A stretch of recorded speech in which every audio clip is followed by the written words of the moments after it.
미가서 6장 1절부터 보겠습니다. 5절까지.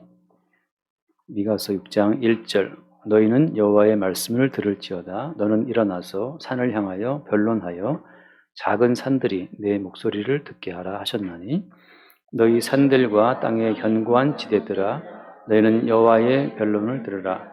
여호와께서 자기 백성과 변론하시며 이스라엘과 변론하실 것이라.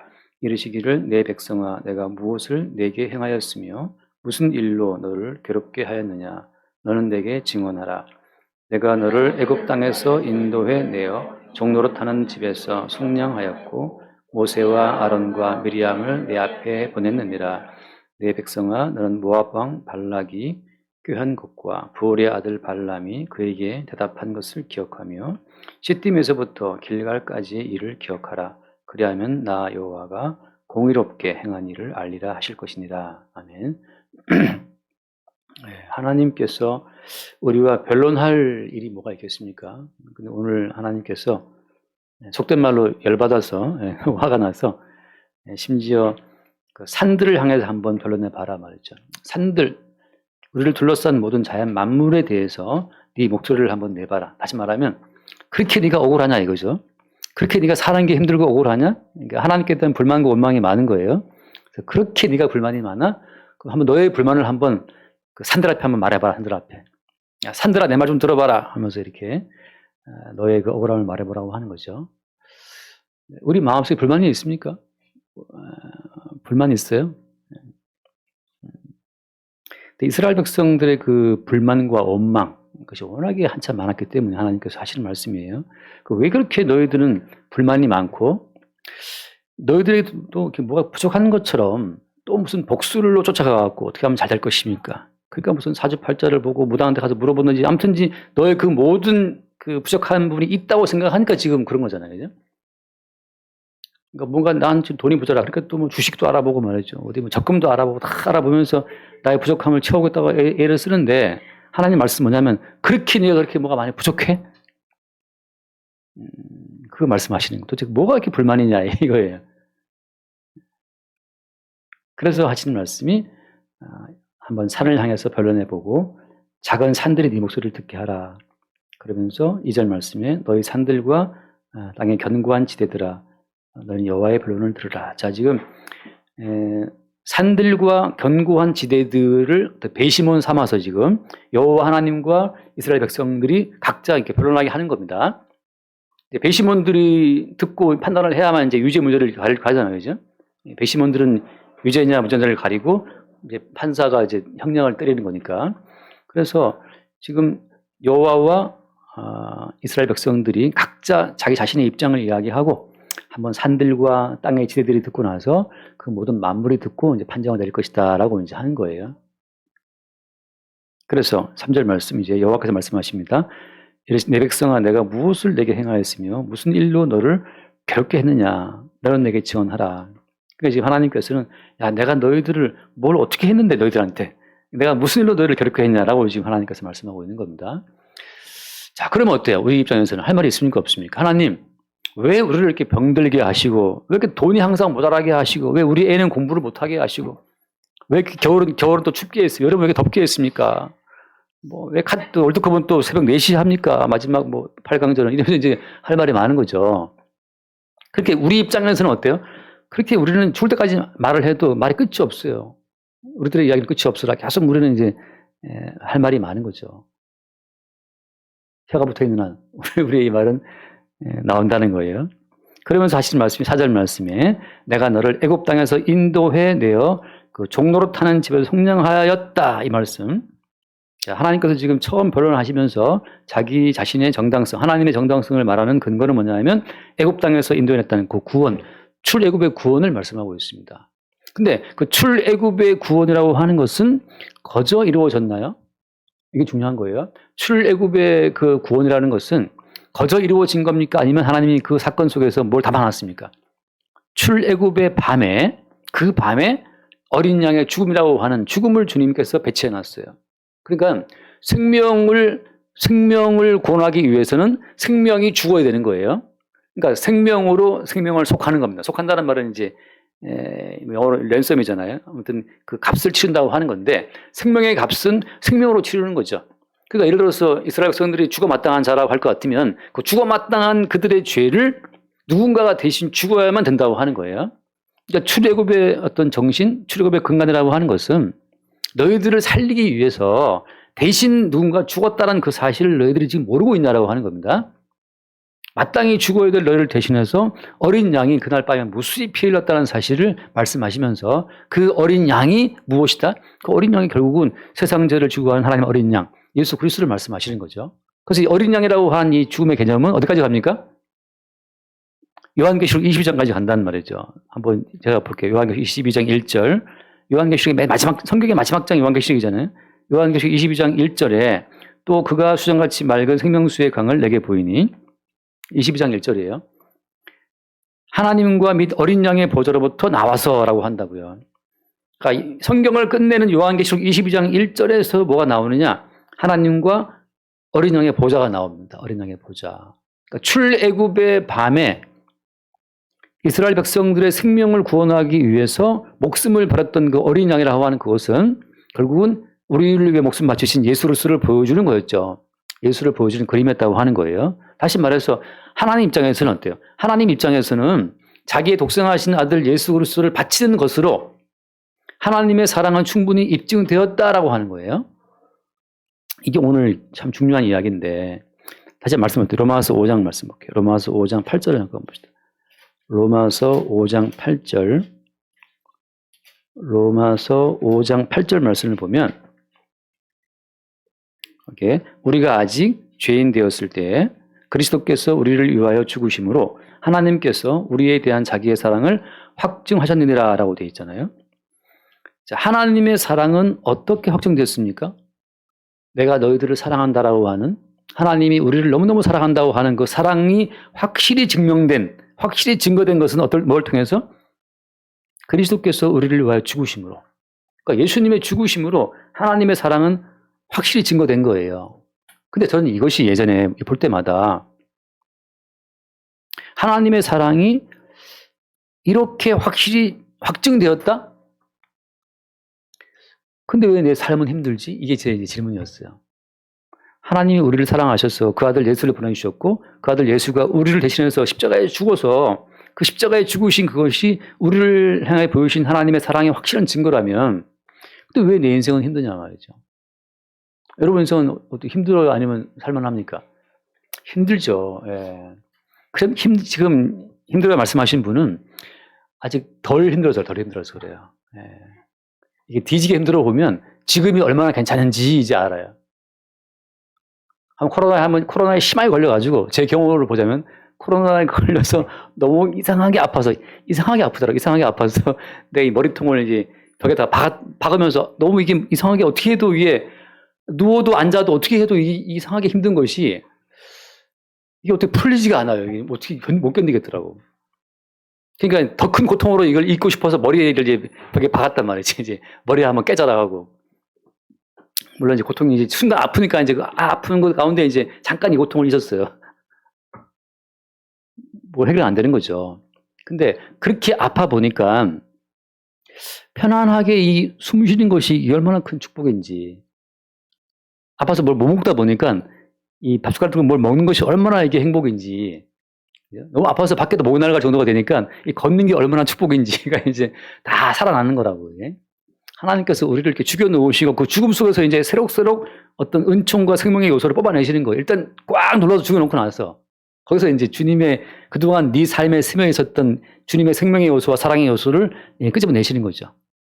행주를 꽉 짜면 물이 두둑 떨어지는 것처럼 우리의 인생을 이렇게 꽉 한번 쥐어짜니까 그때 와, 숨 쉬는 것도 은혜였네. 밥 먹는 것도 이게 참 축복이었네. 편히 잠자는 것도 이것도 은혜였네.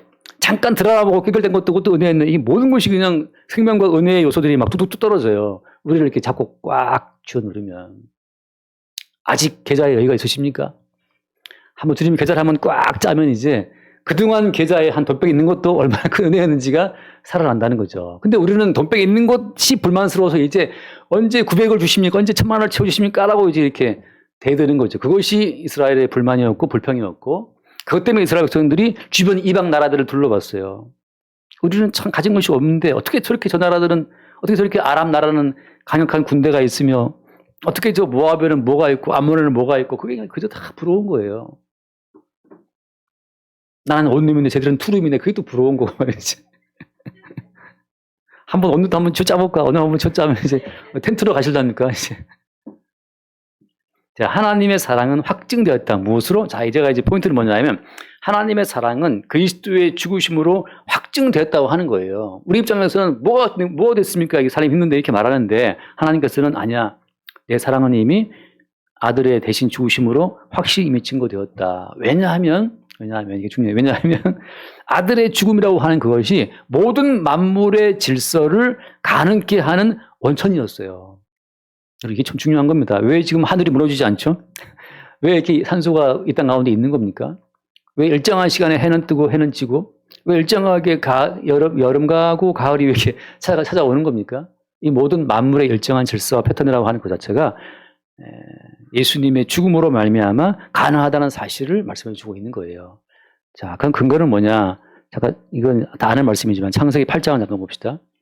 창세기 8장. 우리 정말 우리 교회 교인이라면 이 말씀은 꼭 알아야 될 것 같은데, 모른다면 정말 다시 한번 반성하시고, 반성이라는 말도 안 되는 거지만, 창세기 8장 20절 말씀.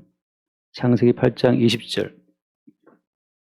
노아가 여호와께 제단을 쌓고 모든 정결한 짐승과 모든 정결한 새 중에서 제물을 취하여 번제로 제단에 드렸더니 여호와께서 그 향기를 받으시고 그 중심에 이르시되 내가 다시는 사람으로 말미암아 땅을 저주하지 아니하리니 이는 사람의 마음이 계획하는 바가 어려서부터 악함이라. 내가 전에 행한 것 같이 모든 생물을 다시 멸하지 아니하리니 땅에 있을 동안에는 심음과 거둠과 추위와 더위와 여름과 겨울과 낮과 밤이 쉬지 아니하리라. 자, 근거는 뭡니까? 심고 거두고 추위와 더위와 여름, 겨울, 낮과 밤이 순환한 이 모든 질서를 유지하는 그 근거는 어디에 있다? 여호와께서 그 향기를 받으시고, 무슨 향기? 정결한 짐승의 번제 향기를 받으시고라고 하잖아요. 정결한 짐승의 그 번제 향기를 받으시고 여호와께서, 인간은 악하지만, 인간은 날 때부터, 어릴 때부터 항상 인간은 악하다는 거죠. 주님께서 항상 악하기 때문에 인간을 항상 징벌하시고 심판해도 마땅한데 뭐 때문에? 정결한 짐승의 번제 향기를 받으시고 내가 너희들의 모든 악함을 어떻게 하나? 악함을 용서한다고 하는 거죠. 이 정결한 짐승의 번제는 뭘 말하는 겁니까? 그리스도 예수의 십자가의 죽음을 말하는 거죠. 십자가의 제사, 그 십자가의 제사로 말미암아서 우리는 어때요? 우리는 마음에 계획하는 바가 어려서부터 악하다 말이죠. 우리는 다 악합니다. 어떤 인간이 우리는 악하지 않고 선하다고 말할 수 있어요? 공자께서 공자와 명자를 하면 선해지는 겁니까? 제가 아침에 드린 말씀처럼 카타르 월드컵 준비한다고 카타르에서 외국 노동자들 6,700명이 죽었는데 그 경기장 지켜 듣는다고 말이죠. 우리는 6,700명의 피가 묻힌 그 경기를 보고 사람들이 좋다고 박수치고 대한민국 이러고 있어요. 지금 6,700명이 죽었다면 그들의 가족과 그들의 친척을 생각하면 얼마나 많은 사람들이 슬퍼하겠어요. 그 돈 좀 벌어보겠다고 가서 그 더운 나라에서 짓다가 죽었는데, 전 세계 사람은 아무도 6,700명 노동자들의 죽음에 대해서 거기에 애도하지 않아요. 단지 환호할 뿐이지. 손흥민이가 가면서 나와서 골 넣었다고 골 안, 손흥민 안 넣었지 뭐네. 뭐 했습니까? 어시스트 했다고 또 막 우리 환영하고 좋아하고 그러는데, 16강에 간다고 사람이 구원받습니까? 축구 잘하면 대한민국 국민들이 재용서 받아요? 8강 가면 대한민국 사람 사망이 사라집니까? 축구는 아무 상관이 없어. 누구를 말해요? 축구 이제 갔기 때문에 출산율이 올라갈 거라고 하더라고요. 이제 사람들이 미쳐갖고 이제 다 못 알아들었습니까? 애들이 있으니까 넘어갑시다. 그러니까 이제 8강만 이기면 내년 또 출산율이 올라갈 거라고 말하는 사람도 있어요. 제 친구 중에 교수가 있는데 그 교수가 사람이 기분이 좋으면 기분에 취해가지고 이제 뭔 짓거리들을 벌이는데, 그렇게 해서 태어난 그런 그 족속들은 그러면 하나님 보시기에 의롭겠습니까? 축구 월드컵 8강 가서 태어난 아이는 더 거룩합니까? 아니, 그게 생명에 관한 것은 아무짝에 쓸모없는 건 단지 허상의 강도를 높일 뿐이에요. 축구 잘해 16강 갔다, 8강 갔다, 4강 갔다, 그 모든 것은 인간 세상이 진실인 것처럼 속이는 이 세상의 허상을 더 짙게 만들 뿐이죠. 진실이 뭐죠? 진실. 차라리 떨어져야 돼요. 떨어져 살만 안 된다고. 이게 이제 또, 예? 죽음이라고 하는 것은 고통스러운 진실이다 말이죠. 그 와중에도 지금 또 병원에서는 하나둘 죽어가고 있어요. 옆에서 막 이러고 있는데 지금 죽어가고 있어요. 그 죽어가고 그 환호하는 그 인간 또 잠시 후에 같이 누워서 다 죽어갈 겁니다. 계속해서 죽음의 진실에 눈 돌리고 삶의 허상에 환호하는 인간들이 월드컵이라는 걸 만들어가지고 지금 거기에서 뭐 난리 나고 있는데, 그 당신은 안 봤습니다. 저도 봤는데, 문제는 뭡니까? 정결한 제물로 자기를 바친 그리스도 예수의 은총으로 말미암아 하늘이 무너지지 않고 땅이 꺼지지 않고 여전히 겨울과 여름이 반복되면서 이 삶의 환경 가운데 우리가 편안하게 월드컵을 즐기는구나를 안다면, 그리스도 예수의 은총으로 인해 주어지는 은총의 열매로서 어떤 월드컵을 즐긴다면 그 순간이 삶의 예배가 될 수 있다는 거예요. 그럼 아까 방금 뭐 6,700명 뭐 죽은 거 말하는 건 뭡니까? 어차피 사람은 죽어요. 어차피 사람은 죽습니다. 그거 짓다 죽든지, 아니면 그거 이렇게 막 시키면서 카타르 뭐 돈 많은 사람들이 시키다 죽든지, 인간은 죽어요. 하나님께서는 선지자의 아내가 죽었을 때 울지 말라 하시거든요. 그냥 죽음이라는 것은 진실인데 뭐 네가 마치 그게 뭐 대단한 것처럼 울고불고 하냐 말이죠. 이 땅에서 죽음 이외에 다른 건 다 허상이고 다 거짓말이에요.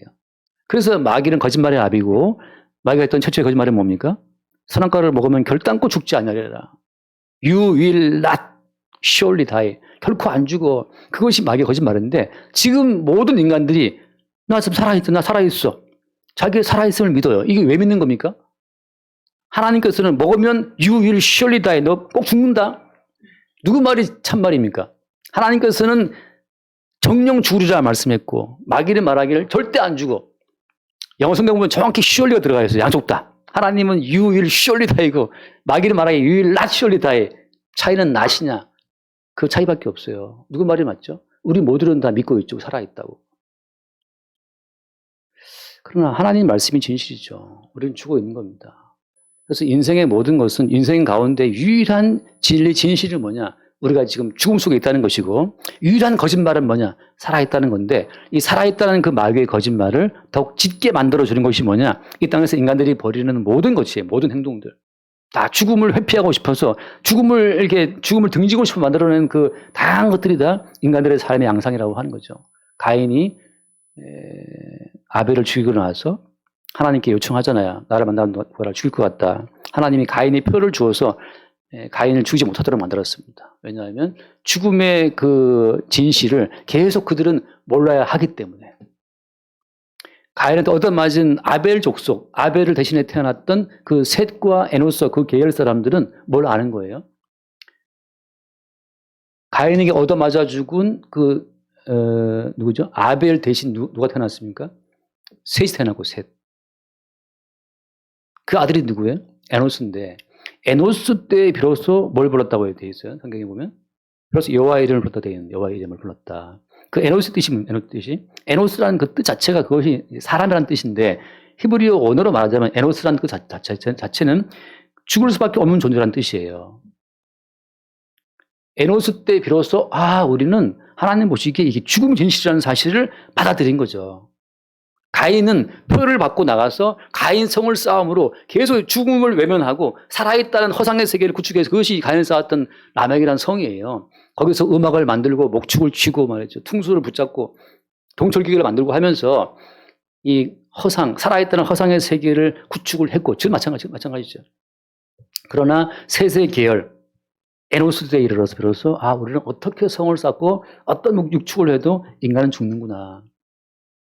흙으로 지어진 존재임을 알게 된 그 에노스 때에 비로소 여호와의 이름을 부릅니다.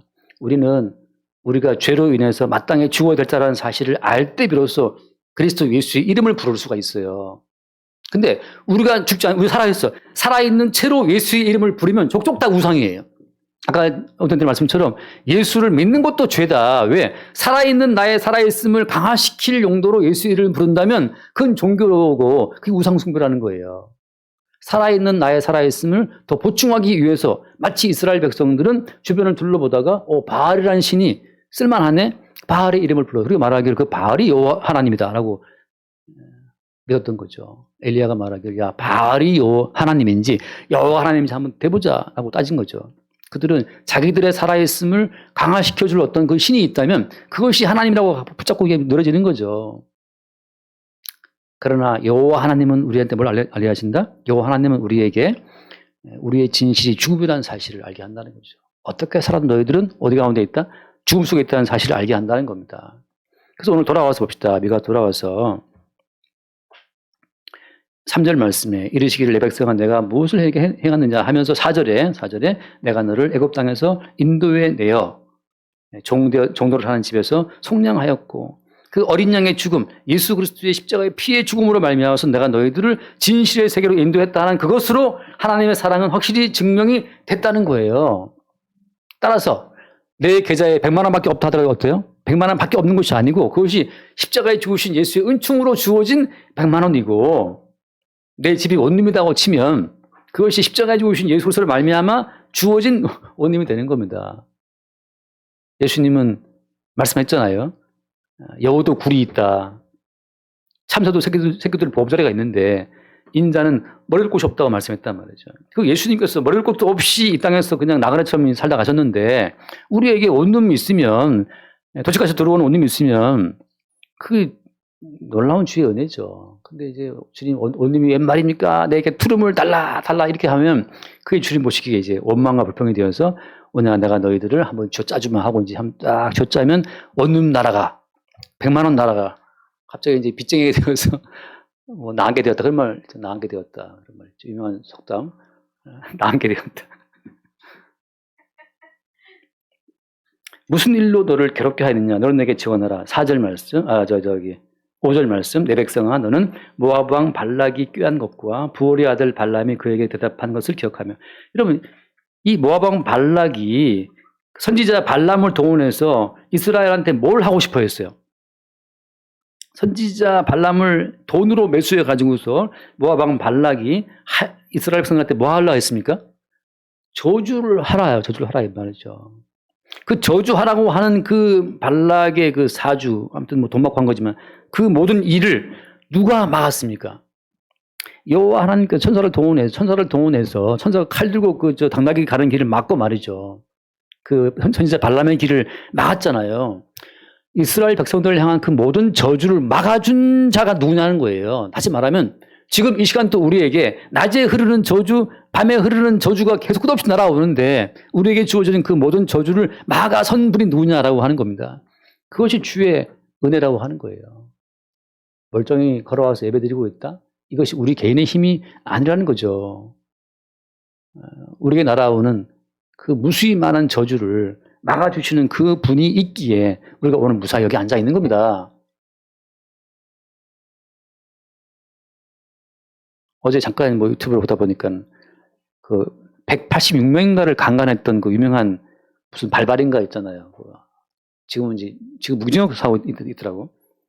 그 친구가 택시기사였는데 집에 딸도 있고 다 가장이었어요. 근데 이제 186명인가를 강간을 했는데 걔가 운전을 하면 제일 처음 했던 그 범죄가 택시기사 운전을 하고 있는데 탄 여자 승객이 뭐 돌아갔다고 불평을 많이 말했나 봐요, 이렇게. 그래서 이제 앙심을 푸는 거죠. 그래서 내려서 몰래 거기서 따라가 집을 확인해 보고 나서 도시까지 배를 타고 올라가고 들어가서 이제 처음 그 여자를 이게 성폭행을 하고 그때부터 이제 186명을 이렇게 한 거예요. 저 이런 생각이 들어요. 이 땅 자체가 지금 온 만물이 타락한 이후에 에덴 동산 추방된 이후에 지금 저주 아래에 있기 때문에 뭐 경기장을 짓다가 6,700몇 명이 뭐 죽든지 무슨 성폭행을 당해서 뭐 180 몇 명이 당하든지 전쟁이 나서 우크라이나 지금 러시아에서 몇만 명이 뭐 죽든지 이 땅에서는 끝없는 그 사건과 사고와 죽음이 꽉 차 있는 땅입니다. 그럼 성도의 인생은 그렇지 않냐? 그렇지 않아요. 늘 날아와요. 오늘 주님 하신 말씀이 그 모압 왕 발락이 선지자 발람을 고용해서 이스라엘을 향하여 저주했던 그 모든 저주를 막아준 분이 누구냐고 하는 거죠. 우리의 삶이 지금까지 지탱되어 온 것 자체가 이 자체가 어때요? 이게 무시무시한 저주를 계속 막아서는 주의 은총 때문이라는 사실을 오늘 주님께서 말씀하고 있는 겁니다. 나는 돌아보니까 나는 받은 혜택이 없어요, 주님. 이렇게 말하는데 과연 받은 혜택이 없냐 말이죠. 과연 없을까요? 요즘 우리 교회 가끔씩 이제 뭐 이렇게 100회가 넘어가면, 조회가 100회 넘어가면 광고가 올라오더라고. 광고를 어떻게 지우고 싶은데 광고도 거슬려 자꾸 이렇게 광고 뜨니까. 광고 가운데 굿네이버스 가끔씩 올라오잖아요. 근데 거기 아주 주니만한 어린애 애가 피부가 계속 벗겨져 갖고 그거 혹시 봤나요? 막? 그 아버지가 계속 병원 들어다니면서 이제 휠체어에 태우고 왔다 갔다 하고 피부가 이상하게 이렇게 뒤집어져 갖고 그냥 계속 이게 새카매지는 무슨 병이라 하던데. 아무튼 애가 아니에요. 뭐 보면 그냥 할아버지 같아. 모든 피부가 다.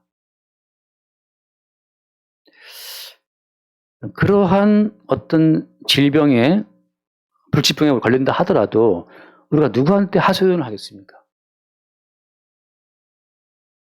근데 웬일인지 우리 아이가 매끈매끈한 피부를 갖고 살아있다면 주님 하신 말씀이 그거죠. 발람의 선지자의 그 저주를 누가 막았냐라고 하는 거예요. 그건 그 모든 저주를 대신 받으신 어린 양 예수의 그 대신 받으신 그 저주 때문에 우리가 지금 저주를 피해 살고 있다는 것을 말씀해 주고 있는 거예요. 지금 이스라엘 백성들은 자꾸 이방인과 비교를 해갖고 나는 왜 돈이 없고 아파트가 없고 나는 뭐 왜 차가 뭐 똥차가 뭐 이렇게 뭐 말이 많단 말이죠. 나가면 전철도 있고 버스도 있는데 그 차 타고 가냐 BMW. 그렇게 뭐 타야 돼. 그죠?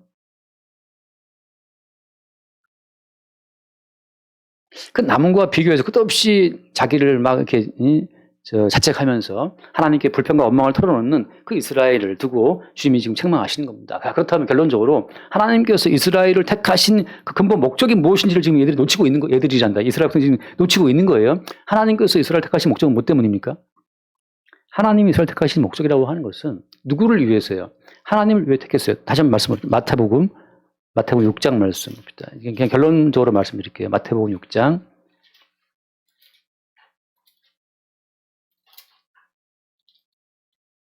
31절 말씀, 6장 31절. 그러므로 염려하여 이르기를 무엇을 먹을까, 무엇을 마실까, 무엇을 입을까 하지 말라. 32절.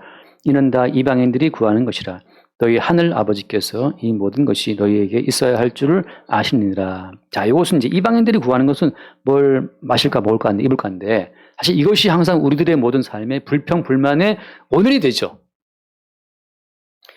뭐 먹고 살아야 되니까 한데 먹고 살아야 될 게 없습니다. 뭐 그러는데 먹고 살려고 항상 고민한단 말이죠. 뭘 먹을지, 뭘 마실지, 뭘 입을지. 뭐 겨울 뭐 아우터를 사야 되는데 뭐 돈이 없네. 뭐 아우터를 노스페이스를 사야지, 뭐 사우스페이스를 사야 되는데 그게 없어서 불만이 많은 거죠. 애들처럼. 근데 뭐라 하시? 그것은 다 누가 구하는 것이다? 이방인들이 구하는 것이다. 그러면 너희는 33절 함께 봐요. 그런즉 너희는 먼저 그의 나라와 그의 의를 구하라. 그리하면 이 모든 것을 너희에게 더하시리라. 하나님이 우리를 택하시고 구원하신 목적은 그의 나라와 그의 의를 나타내라고 부르신 겁니다. 그의 나라와 그의 의가 뭐죠? 그의 나라와 그의 의는 어떻게 증거되는 겁니까? 여기서 그의 나라와 그의 의라고 하는 것은 우리도 이방인들처럼 이방인들과 똑같은 본성을 지니고 있는 존재라는 사실을 먼저 우리가 알게 되는 게 중요해요. 다시 말해서 이방인과 우리와의 차이를 스스로 만드는 건 다 반칙이에요. 쟤네들은 예수도 안 믿어. 난 예수 믿어. 하고 스스로 예수 믿는 것 자체가 자기의 어떤 브랜드가 돼버리면 그건 똑같은 존재인 겁니다. 바꿔 말해서 뭐냐? 이방인과 우리는 똑같은 속성을 지니고 있는 육신을 갖고 있다는 것을 먼저 인정을 해야 돼요. 다르지 않아요. 노아 때 그들이 먹고 마시고 사고 팔고 장가고 싶고 같지 않습니까? 근데 그 노아 시대에 먹고 마시고 사고 팔고 장가고 싶고 그 모든 것 자체는 똑같아요. 기독교인이나 저 밖에 나가서 안 믿는 사람이 어떻습니까? 사는 양상은 똑같이 나가서 똑같이 차이가 없어요. 똑같이 돈 벌어야 되고 맛있는 거 먹어야 되고 뭐 겨울에 추우면 옷 입어야 되고 뭐 교회 나온 사람은 더 뭐 벗고 다닙니까? 아니란 말이죠. 똑같아요. 똑같은데 그럼 차이는 뭐냐? 하나님께서 성도의 몸을 동원해서 하나님 자신의 어떤 의를 드러낸다는 사실을 우리가 받아들이는 겁니다. 어떤 식으로? 자, 이방인들은 무엇을 먹고 마시고 살아가는 여기에 대한 염려 자체가 이것이 그들한테는 당연하고도 마땅한 일이지만 성도에게는 무엇을 먹을까 마실까 염려하는 그 염려 자체가 하나님 보시기에 심판을 받아 마땅한 죄라는 사실을 안다는 겁니다. 이게 다른 점이에요. 차이점이 어디에 있다고요?